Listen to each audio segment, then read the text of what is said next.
பகுதி வந்து சோழர்கள் வந்து எல்லாமே அந்த சோழ அரசர்கள் வம்சத்தவர்கள் அரசியல் எல்லாமே இங்கதான் வாழ்ந்துருக்காங்க. தஞ்சாவூர் என்பது ஒரு நிர்வாக தலைநகரமாக இருந்தது. எனவே இங்கே அவர்கள் வாழ்ந்த ஒரு பகுதி. எனவேதான் இங்கே சுற்றிலும் பார்த்து நிறைய கோயில். இப்போ செம்மீன் மாதேவி கட்டின கோயில் பார்த்தா முதல் கோயிலாக இருக்கு. அப்புறம் நிறைய கோயில் திருவக்கரை, ஆடுதுறை, திருக்கோட்டி பாடல் கோயில் பார்த்தோம். விருத்தாச்சலம் அந்த கோயில, ஆனாம்பூர், செம்மீன் மாதேவி பல 12 இடங்களில் இந்த செம்மீன் மாதேவிகள் கற்றலியாக ஆற்றப்பட்ட கோயில். அது முதலாக இந்த செம்மீன் மாதேவி என்கிற சோழ அரசி மாற்றிய கோயில் தான் இந்த திருநள்ளம் உடைய மகாதேவன் கோயில். இது கல்வெட்டுல ரொம்ப வெளிப்படையாக சொல்லியிருப்பாங்க. வெளிப்படையா ரொம்ப போட்டு அவங்க சொல்லியிருப்பாங்க.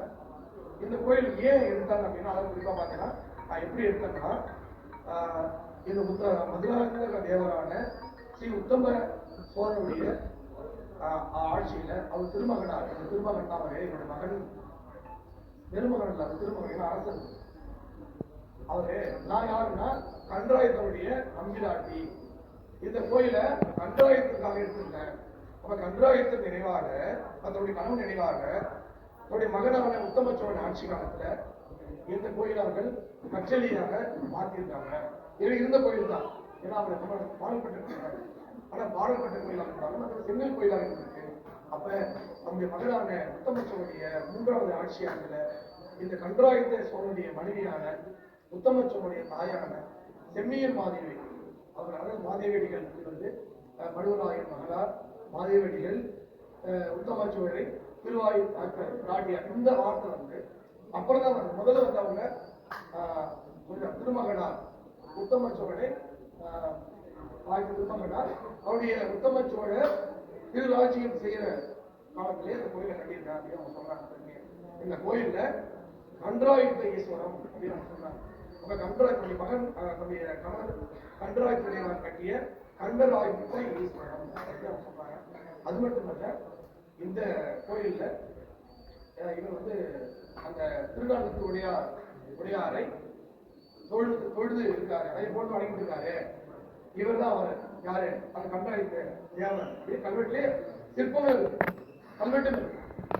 என்ன சிற்பம்னா, நீங்க பார்த்த சிற்பத்திலேயே ஒரு சிற்பம் முக்கியமான சோழர் பற்றி வரலாற்றை விரிவாக சொல்றது முக்கியமான பங்கு அப்படின்னா, ஒரு லிங்கம் இருக்கும், அவருக்கு ஒரு பூஜை பண்ணிட்டு இருப்பாரு. அதுக்கு முன்னாடி உட்கார்ந்து இருப்பாரு கண்டாயத்து சோழர். அது பின்னாடி மகன் இருப்பான், அதுக்கு பின்னாடி இந்த அம்மா உட்காந்துருக்காங்க பேடி கூட. அது என்ன நம்ம அங்க போய் சொல்றோம், அந்த செய்தி இருக்கு. அதை பிறகு பாத்தீங்கன்னா நம்மளுடைய 40 அப்புறம் ராஜராஜனுடைய கல்வெட்டு,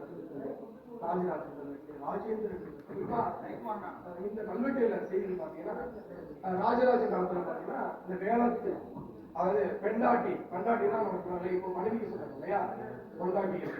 ஆனா அது என்ன பெண்டாட்டி என்பது வேலை பணியாற்ற அந்த ராஜா அரண்மனையில வேலை செய்ய பணியாற்ற அப்படியான ஒரு அந்த வேலைக்கு பெண்டாட்டிக்குள் இங்க பாத்தீங்கன்னா ஒரு வெள்ளி திருமணியை செஞ்சு பாருங்க.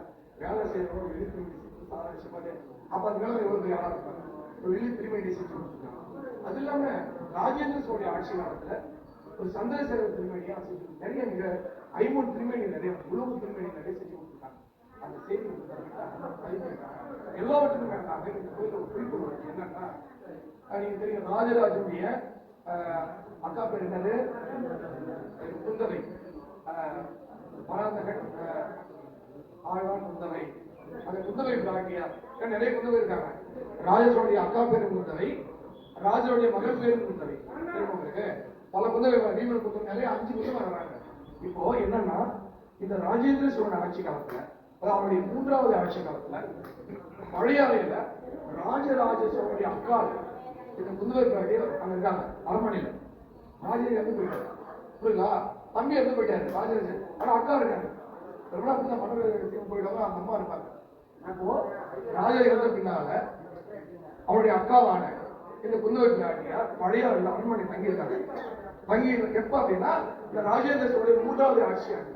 அப்ப பழையாறை அங்க தங்கிட்டு இருக்காங்க. இந்த மாளிகை பழையாறு மாளிகை கல்வெட்டு இங்க தங்கிட்டு என்ன சொல்றாங்க அப்படின்னா, திருநள்ளத்து ஆதுளை சாலை போகமாக, ஆதுளர் சாலை, ஆதுளர்னா மருத்துவமனைங்க. நம்மளுடைய கோயில் என்பது வெறுமனி வழிபாட்டு பொருள் மட்டுமே அல்ல, அது ஒரு வேலைவாய்ப்பு அலுவலகம், அது ஒரு நூலகம், அது ஒரு கல்வி நிறுவனம், அது ஒரு கருவூலம். சரிங்களா? அதெல்லாம் பலது இருக்கு. அது மட்டும் இல்ல, அது ஒரு மருத்துவமனை. மருத்துவமனையா பல கோயில மருத்துவமனை கொடுத்து, அப்ப இந்த வளாகத்துல மருத்துவமனை இருந்தது. அந்த மருத்துவமனைக்காக இந்த குந்தவர்களாகிய ஆதுளை போகமாக வேலை கொடுத்துருக்காங்க. பாருங்க, ட்ரீட்மெண்ட் இப்ப நம்ம பண்றோம்ல, அப்படி கொடுத்துருக்காங்க.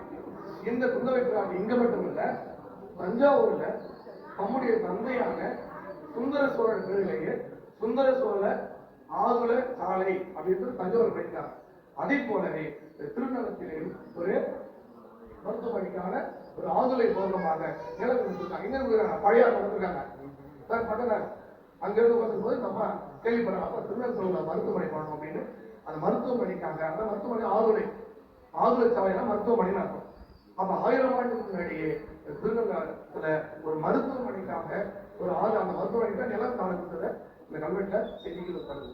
அப்ப இப்படி பல செய்திகள் நந்தவனம் கண்டராயத்தின் பேர்ல ஒரு நந்தவனம் இருந்தது பற்றிய செய்திகள். அப்புறம் மேற்கே இருந்தது தேவர் ஒரு பெரிய கண்டராயத்தர் வந்து ஒரு 10 ஆண்டுகள் ஆட்சி புரிந்தாரு. அதுக்கப்புறம் அவர் இறந்து போயிருக்காரு. ஏன்னா அவர் சிவபக்தி ரொம்ப அதிகம். மேற்கு எழுந்தொழி தேவர் அப்படின்னா மேற்கிலே இருந்து அவர் மறைந்திருக்காரு. அவர் போரலையா அல்லது ஜபத்திலேயே நமக்கு தெரியாது.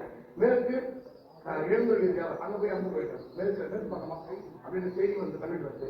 இந்த கோயில் எல்லாருக்கும் மேலாக இந்த கோயிலை யாரு கட்ட வச்சதுன்னா அவங்க தெரியும். செம்மீன் மாதிரி தான் அவங்க கட்டிய முதல் கோயில். யாரு கூட இருந்து பார்த்தது அப்படின்னா அவங்க பேரும் அரகசேகரன் சொல்லிடுவார். அரகசேகரன் அவங்க சிற்பமும் இருக்கு. இந்த கோயிலை யார் வந்து செஞ்சு வச்சது அப்படின்ற செய்தி இருக்கு. யார் கட்டணது அப்படின்ற செய்தியும் இருக்கு. அப்ப குடும்பங்கள் ஃபேமிலி இந்த மாதிரி கண்டராய சோழ தேவர் பக்கத்துல அவருடைய குழந்தை உத்தமச்சோட, அதுக்கு பக்கத்துல அந்த அம்மா துணி மாறி போட்டோ அச்சம் பண்ணிட்டு இருக்காங்க. இந்த சிற்ப காட்சியோட மட்டுமல்ல, கல்வெட்டு தான் அவரு கண்டராயத்த தேவர் இவர் அப்படின்னு கல்வெட்டுகள் வெட்டிருக்காங்க. அப்படியெல்லாம் தெரிஞ்சுக்கலாம். சோழாரசு எப்படி இருந்திருப்பாங்க, செம்மி மாதிரி இருப்பாங்க. செய்தி அந்த வகையில இருக்கு. அப்புறம் சிற்பியோட இன்னொரு செய்தினா, இங்க உள்ள ஒரு சண்டிகேஸ்வரர் கோயில திட்டை சரணம் அப்படின்னு பண்ணியிருக்காங்க. அங்கேயும் அவங்க சிற்பம் இருக்கு. ஏன்னா வரலாறு அவசியம் இல்லை, ஆவணம் முக்கியம். யார் கட்டாங்க அவங்க யாருன்றது சிற்பத்தை முடியும். கல்வெட்டு செய்தியும் இருக்கு, கோயிலும் இருக்கு, கூடவே சிற்பம் இருக்கு. அப்படியே எல்லாவற்றுக்கும் மேலாக தெற்காசிய அது ஆசியாவிலேயே மிக பிரம்மாண்டமான ஒரு நடராஜர் திருமணி ஒரு நடராஜர் திருமணி இருக்கு. இந்த திருமணி கேட்கலாம்ல, என்ன நீங்க ஆசியாவில் இருந்தீங்க, நிறைய மொத்தம் 12 அடி வேணும். நீங்க சைஸை மட்டும் உயர்த்த மட்டும் பார்க்க கூடாது. அது எந்த காலமாக இல்லை, சோழர் காலத்துல அதை நீங்க நிறைய பிரம்மாண்டமா செய்யலாம். நீங்க 100 அடி கூட செய்வாங்க. ஆனாலும் சோழர் காலத்துல அதுவும் ஆசியாவில் பெருசு அப்படின்னா அது படத்துல பெருசு. அப்ப நீங்க எங்க பார்த்தாலும் சோழ காலத்து பிரம்மாண்டமான ரொம்ப உண்மையா ஒரு 1000 ஆண்டு பழமையான ஒரு செப்பு திருமணி இங்க உள்ள நடராஜர். எனவேதான் நடராஜர் கோயில் பார்க்கிறவங்க சிறப்பு நடராஜர் அவருக்கு மிகப்பெரிய திருமணி. அவ்வளவு பத்திரமா அந்த கைகள், அந்த வேலைகள், அந்த கால்கள், அந்த மோதிரம் அவ்வளவு ஒரு சாஸ்திரமா அப்படியே பண்ணிருக்காங்க. அவர் கதையில் சொன்னாங்க இல்லையா, அதனால நிறைய திருமணி அதிகமா இருக்கு. வளங்க நடராஜர், ரிஷபானந்தர், நம்ம பல திருமணிகள் சோழகால பிரம்மாண்டமான 1000 ஆண்டு பழமையான வெளி மதிக்க முடியாத செப்பு திருமணிகள் இருக்கிறது. அதெல்லாம் உடல் பார்க்கலாம்.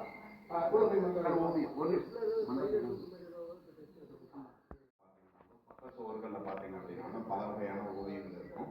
கொஞ்சம் வந்து இப்போ வரையப்பட்ட ஓவியங்கள் மாதிரி இருக்கும். ஆனா இது ஒரு நூற்றாண்டு வந்து ஆயிடுச்சு. 2 தடவையா வந்து வரைஞ்சிருக்காங்க இந்த ஓவியம். முழுக்க பார்த்தோம் அப்படின்னா தலத்தோடு தொடர்புடைய புராணங்கள் அடிப்படையில இந்த ஓவியங்கள் வரையப்பட்டிருக்கு. டெம்பரோ அப்படின்ற முறையில, அதாவது மேல வந்து கல்களை வந்து பாவி அது மேல ஒரு சுண்ணாம்பு பூசி அதுக்கு மேல என்ன பண்ணியிருக்காங்க, ஓவியத்தை வரைஞ்சிருக்காங்க. ஆனா நிறைய என்ன ஆயிருக்குன்னா செதந்திருக்கு. ஒவ்வொரு ஓவியத்துக்கு கீழேயுமே பாத்தீங்க அப்படின்னா வந்து அந்த ஓவியம் எதை உணர்த்துது அப்படின்றதையும் சொல்லியிருக்கு. இந்த திருக்கோயிலினுடைய முழு அமைப்பு அங்க வந்து கொடுக்கப்பட்டிருக்கும். இந்த கொடிமரத்தை தாண்டி ஒரு ரிக்வேத மூர்த்தி, யஜுர்வேத மூர்த்தி, சாம வேதமூர்த்தி, அதர்வண வேதமூர்த்தி, அது மாதிரிலாம் இருக்கு பாருங்க. அதுக்கு அடுத்து வந்து இருக்கக்கூடிய பேனல்ல இந்த தலத்தோடைய முழு இது வந்து வரையப்பட்டிருக்கும். அதே மாதிரி இங்க நடக்கக்கூடிய அந்த மாசி உற்சவம் வந்து பாத்தீங்க அப்படின்னா ஒவ்வொரு நாள் வாகனத்தோடு, அதுக்கப்புறம் வந்து தேர் திருவிழாவோடு வந்து காட்டப்பட்டிருக்கும். இது வந்து 1916, அதுக்கப்புறம் வந்து 1935 ஆகிய 2 ஆண்டுகள்ல வரைஞ்சிருக்காங்க. ஓவியர் பேர் கூட சொல்லியிருக்காங்க. 1916 திருவாரூர் வண்ணக்காரன் நடேசன் தீட்டியதா இருக்கு. 1935 ஆண்டு வந்து திருவாவடுதுறை வண்ணக்காரர் மாசிலாமணி தீட்டியதா வந்து இருக்கு. இந்த 2 சுவர் பகுதியில் இருக்கிற ஓவியங்கள் ரொம்ப புகழ்பெற்ற ஓவியங்கள். இது வந்து பாத்தீங்க அப்படின்னா அவிற்பழி வாங்கறதுக்காக வந்து இறைவன் இறைவி வந்து வேடத்துல வர்றது. பின்னாடி இருக்கிறது ஆங்கிலேய அதிகாரிகளுடைய அந்த இது வந்து ஓவியங்களா தீட்டப்பட்டிருக்கும். ஒரு ஆங்கிலேய அதிகாரிக்கு வந்து வரவேற்பு வந்து அளிக்கிறாங்க. அதுக்கு வந்து நடனம் ஆடுறவங்க திருவிடை மருதூரை சார்ந்தவங்க, அதுக்கப்புறம் வந்து நாதஸ்வரம் வாசிக்கிறவர், மேளம் வாசிக்கிறவருடைய பெயர்கள்லாம் கூட பாத்தீங்க அப்படின்னா ஆய்வு செய்து எழுதியிருக்காங்க. அதுக்கப்புறம் வந்து இந்த ஈசனுடைய 5 முகங்களும் வந்து குறிக்கக்கூடிய மூர்த்திகள் வந்து இருக்கு. நீங்க உள்ள போயிட்டு அதுக்கப்புறம் வெளியில வந்து பார்க்கும்போது இங்கே இருக்கு பாருங்க, ஈசானம், தத்புருஷம், அகோர மூர்த்தி, வாமதேவ மூர்த்தி, சத்யோ அப்படின்ட்டு ஒரு பொருள். நீர்நிலை அப்படின்றதும் ஒரு பொருள். 2 விதத்திலையும் பாத்தீங்க அப்படின்னா அழகா வந்து இந்த தலத்தோடு பொருந்தி போவதா வந்து நமக்கு வந்து அமைஞ்சிருக்கு. காவிரி தென்கரை தலத்துல 34வது தலமா வந்து இருக்கு. கோவிலுடைய சிறப்பு, அதுக்கப்புறம் வந்து இங்க இருக்கக்கூடிய மிகப்பெரிய நடராஜருடைய அந்த திருமேனி வந்து ரொம்ப புகழ் வாய்ந்ததா வந்து இருக்கு. அதுவும் வந்து பாத்தீங்க அப்படின்னா சார் வந்து சொல்லுவாங்க, இறைவன் வந்து உமா மகேஸ்வரர் அப்படின்னு அழைக்கப்படுறாரு. பூமிநாதர் அப்படின்ட்டு வந்து என்ன பண்றாங்க அப்படின்னா சொல்றாங்க. இறைவி வந்து பார்த்தோம் அப்படின்னா அங்கவல நாயகி, தேக சௌந்தரி அப்படின்னு வந்து அழைக்கப்படுறாங்க. புராண அடிப்படையில பார்த்தோம் அப்படின்னா இரண்யாக்ஷன் வந்து பூமி தேவியை வந்து சிறை எடுத்துக்கிட்டு போன பிறகு திருமால் வந்து வராக அவதாரம் எடுத்து என்ன பண்றாரு, மீட்கிறாரு. மீண்டும் அவ்வாறு ஒரு நிகழ்வு நடக்காமல் இருக்கணும் அப்படின்றதுனால திருமாலுடைய அந்த வழிகாட்டுதலின் பேர்ல பூமி தேவி இந்த தலத்தை வந்து வழிபட்டாங்க அப்படின்ட்டு வந்து சொல்லப்படுகின்றது. அதனாலேயே வந்து பார்த்தோம் அப்படின்னா பூமிநாதர், பூமீஸ்வரர் அப்படின்னு இங்க இருக்கிற இறைவன் வந்து அழைக்கப்படுகின்றார். இந்த நடராஜர் திருமேனியை பத்தி சொல்லும்போது கௌதம முனிவருடைய வேண்டுகோளின்படி இங்க வந்து ஆனந்த தாண்டவம் ஆடினார் அப்படின்னு சொல்றாங்க. அதே மாதிரி பார்த்தோம் அப்படின்னா வந்து இந்த சிற்பம் வந்து மிகச்சிறந்த சிற்ப வேலைப்பாடுகள் கொண்டது.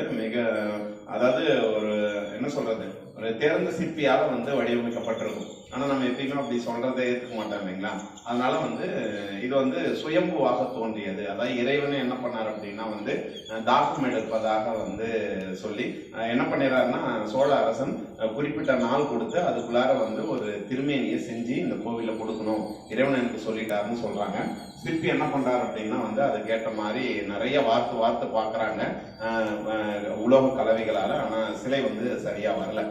ஒரு நாள் என்ன ஆகுது அப்படின்னா வந்து ஒரு வயதான முனிவருடைய வேடத்துல வந்து சிவபெருமான் ரொம்ப தாகம் எடுக்குது, தண்ணீர் ஏதாவது இருக்குமான்னு கேட்கும் பொழுது உலைக்களத்துல என்ன தண்ணி இருக்கும், அதுவும் அந்த இது வந்து உலக குழம்பு வேணா இருக்கு, அதை வேணா எடுத்து குடின்னு சொல்லும் பொழுது இறைவன் எடுத்து வந்து குடித்ததாகவும் அவர் அப்படியே ஆட நிற்கும் பொழுது அது வந்து என்ன பண்றாரு அப்படின்னா சுயம்புவாக தோன்றியதாகவும் வந்து சொல்லுவாங்க.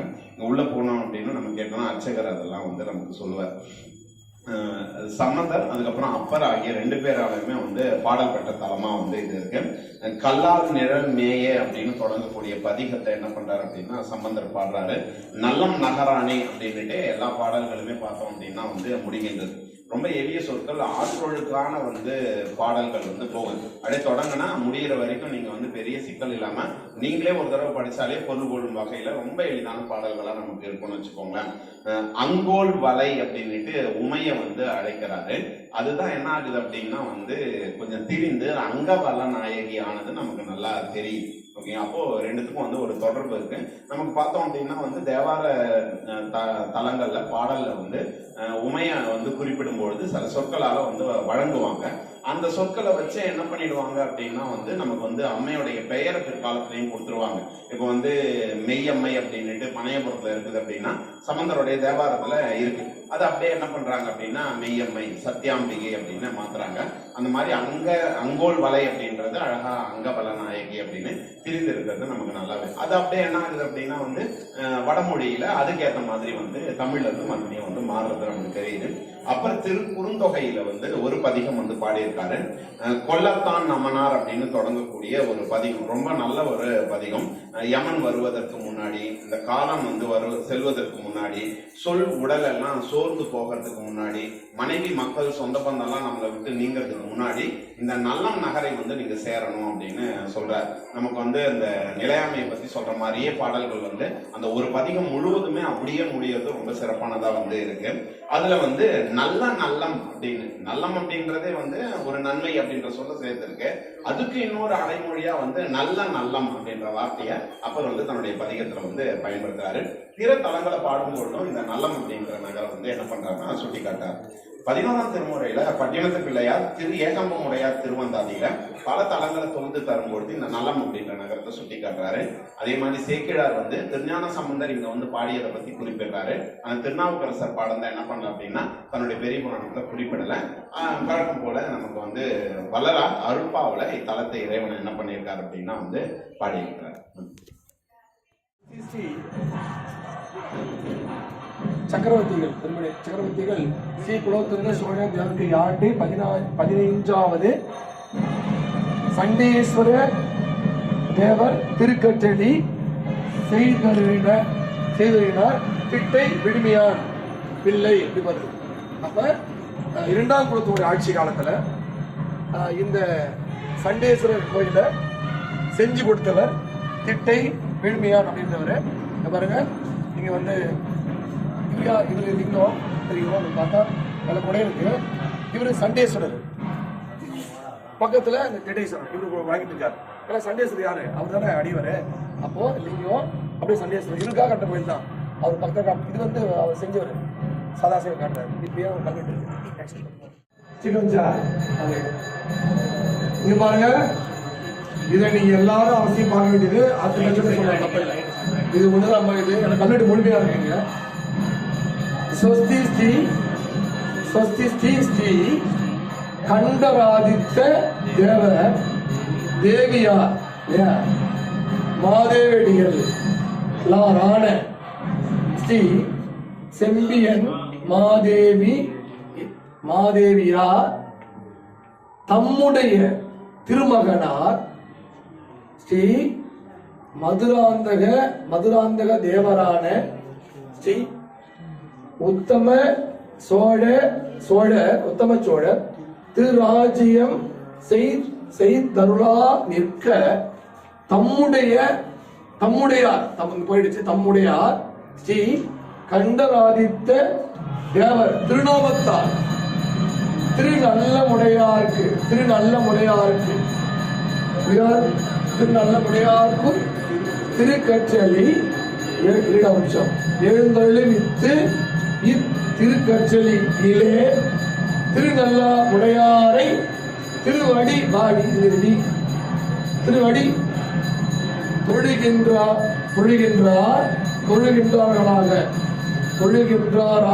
தொழுகின்றாராக எழுந்தொழிவித்த ஸ்ரீ கண்டராதித்த தேவர்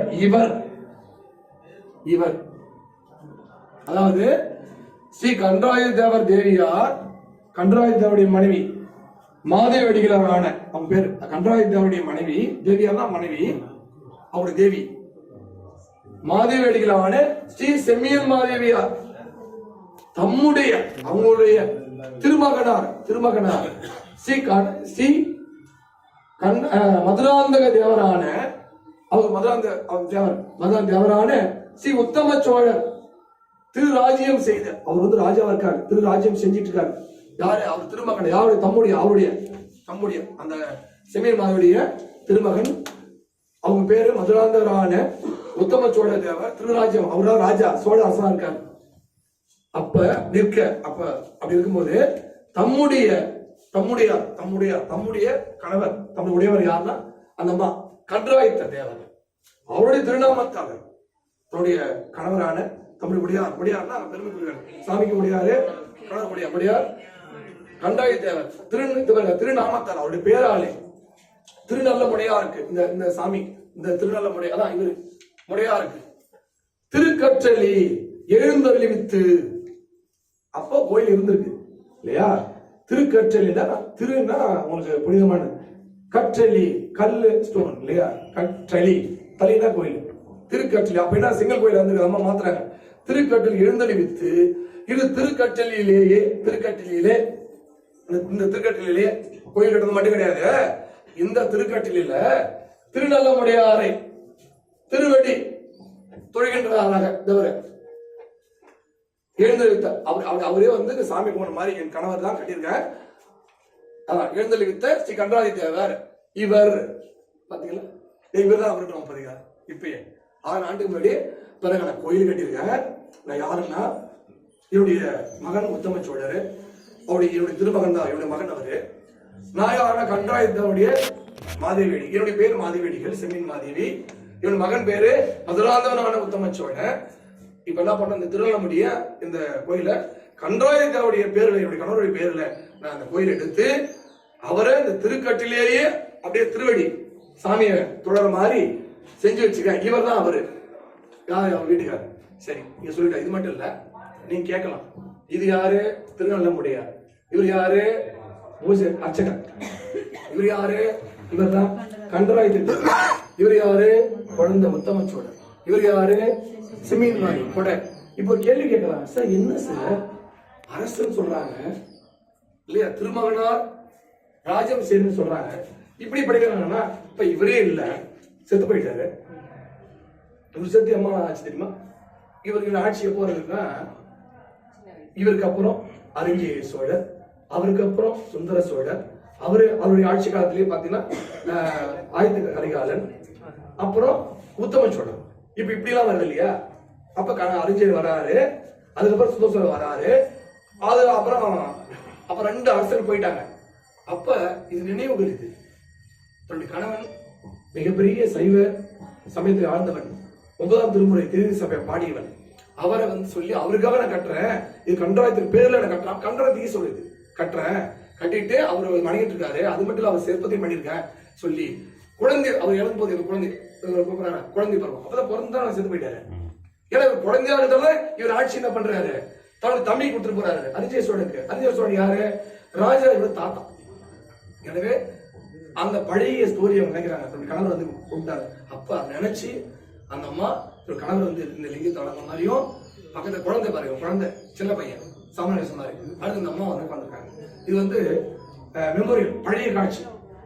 அவங்க கிட்டத்தட்ட வந்து ஒரு 60 ஆண்டுகள் அவங்க படிக்கிறாங்க, தொடர்ந்து படிக்கல, கணக்கு போடணும். அப்ப வந்து இது இறந்தது பாத்தீங்கன்னா ஒரு கிட்ட 40-50 ஆண்டுக்கு முன்னாடி காட்சியை காட்சிப்படுத்திருக்காங்க. சரிங்களா? இது உங்களுக்கு புரிஞ்சுதா?